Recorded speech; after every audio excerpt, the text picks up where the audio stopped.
Hello, and we are in part 2 of the 10 qualities that I think that make a really godly leader. Again, this is not all of them. These are just some of them that I just got a few days ago, and I was just writing in my journal, and I just wanted to share these with you. Okay, so diving right on in to number 6.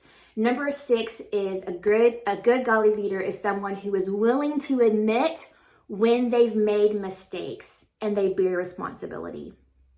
I cannot tell you how many times I've seen people in leadership like pass the blame to other people when it was their fault, or even if it wasn't their fault, that like you're gonna bear it, because it's like I've just kind of learned that if I'm on a team and if they fail, then it's like I fail. If we succeed, like I'm more concerned with them succeeding than them failing, and I will take the hits, I'll take the blames, even if it was their fault. I'm like, no, girl, like I'll own that, like it's fine. And so not that you're just gonna be like in a false humility about things, but I think a good godly leader, you're gonna take responsibility.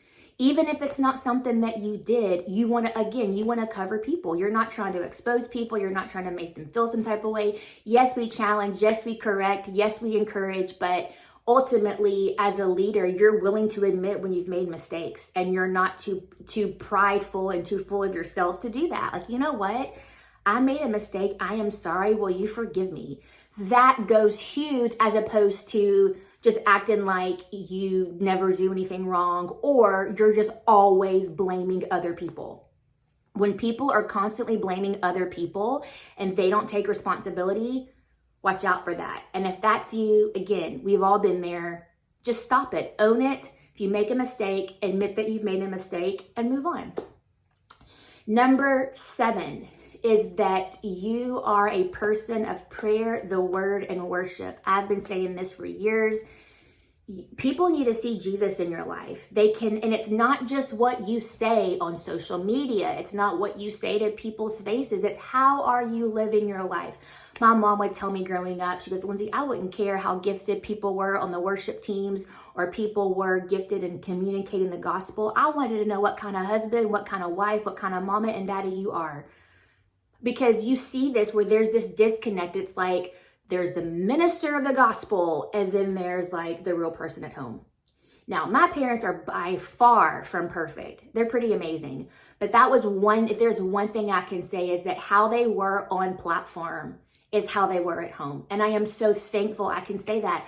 I know a lot of pastors' kids can't say that, and my heart hurts for that. I hate that for them.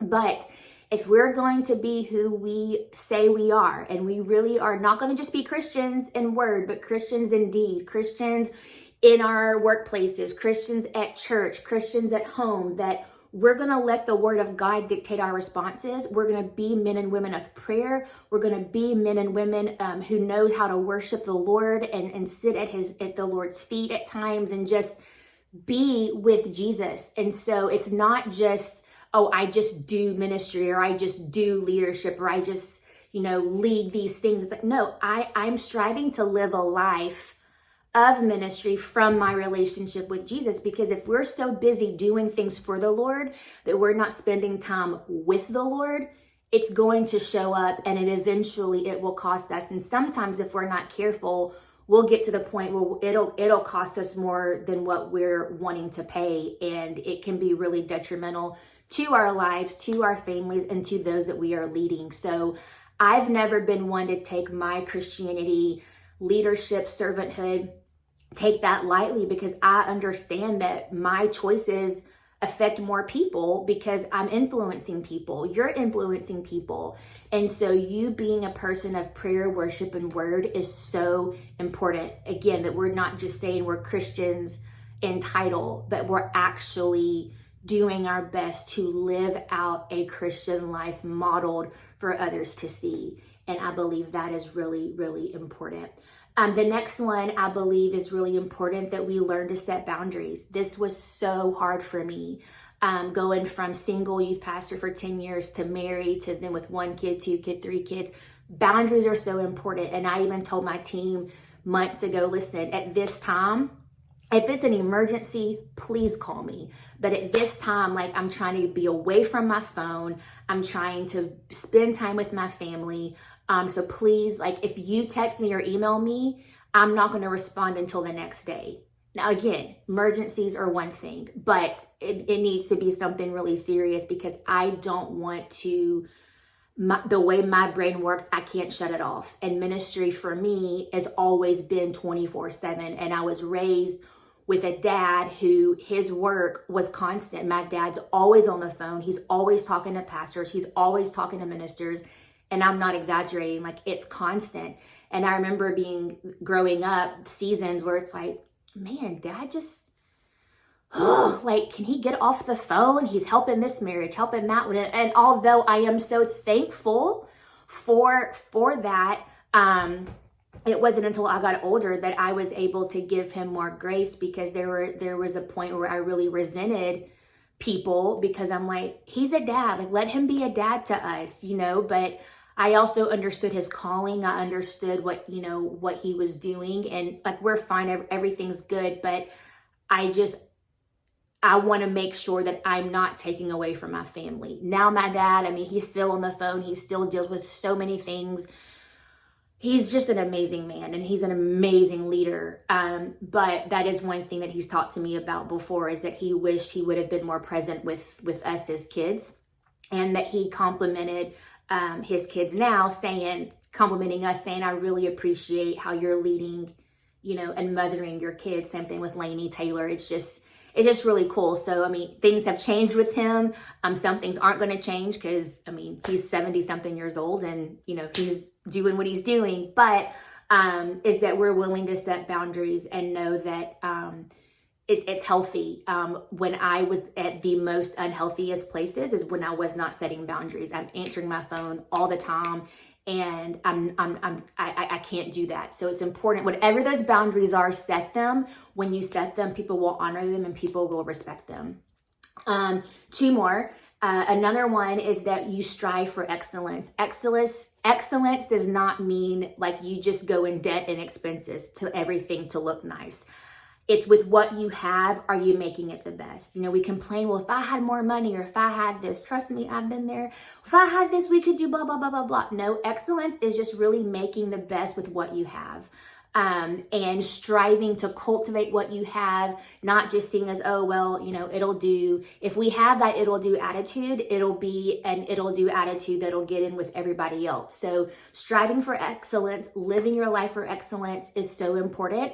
And that goes to every arena. So in your house, in your home, in your car, listen, not every day our cars and our houses and our rooms are going to be spotless. Not every day our offices or our workspaces are just going to look impeccably clean at all times, or not everything might not look like we think, but it's the heart of having a spirit of excellence in what you do. That comes to how you dress, how you are. I love being in sweats. I love it. I absolutely love it. And I love being able to get dressed up.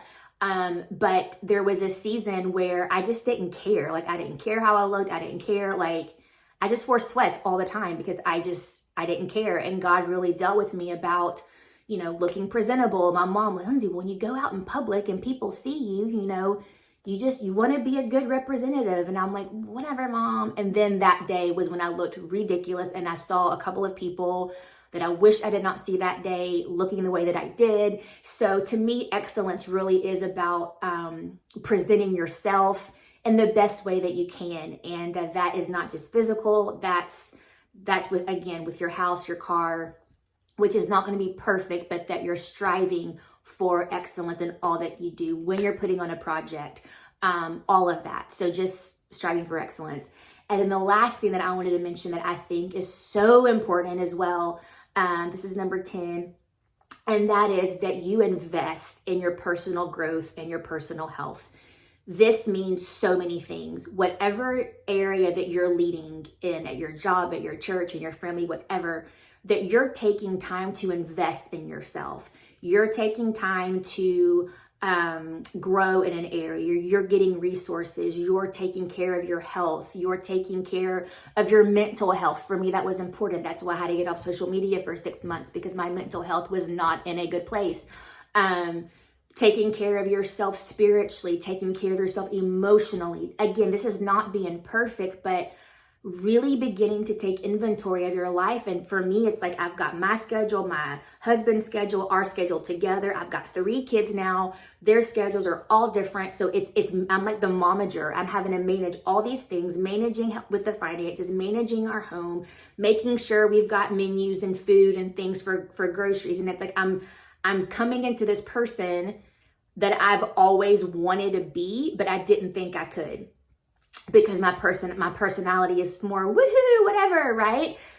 But in this season, it's forcing me to, again, set different boundaries now, but also to make sure that I'm investing in my health. I'm investing in things, which right now, I have some friends that have like nail kits at their house. So right now, I don't have extra money to get my nails done. I'm taking that extra money and putting it in my vitamins and my health and my family and healthier food options. So it's setting things up so you can be healthy, spirit, soul, and body. And I believe as a godly leader, it's just as much about our spiritual growth as it is our physical, our spiritual health, as our emotional health, and our mental health as well.